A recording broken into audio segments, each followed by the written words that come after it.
there are two places that a motor needs to be lubricated. Um,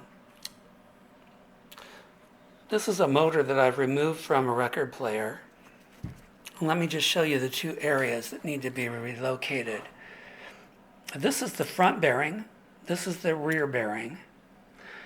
And right down in here, there's a little space between the front bearing and the rotor.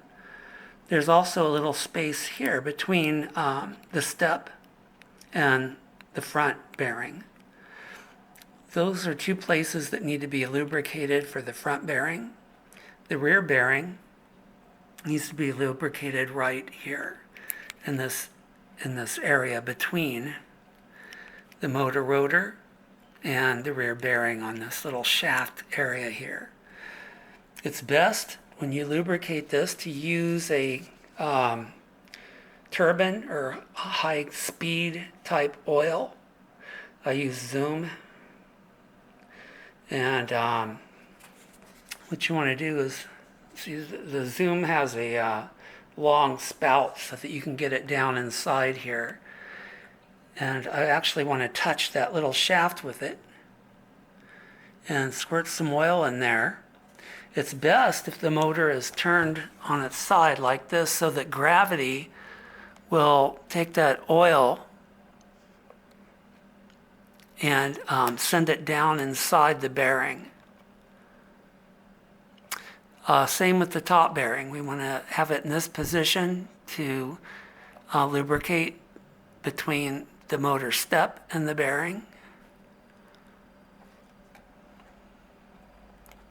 And we want to get it between the front bearing and the motor rotor here. So those are the three places you need to lubricate your motor. This rear bearing is the most important because your motor sits in this position inside its mouth on the chassis. So all the weight of the rotor is going into this rear bearing, and it's down here that gets the most friction inside the bottom of this bearing. So make sure you get a lot of lubrication around this area in here. There's a piece of cotton foam in there that'll absorb the oil and keep it there. All right, so that's how you lubricate your motor.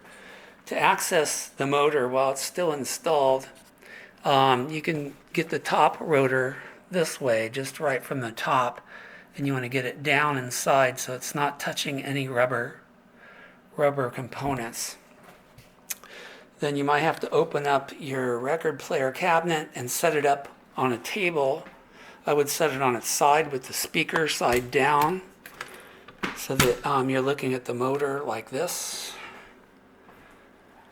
And you can easily get the oil down inside this rear bearing and also inside the front bearing, which is right in there. Let's see, right in there. All right,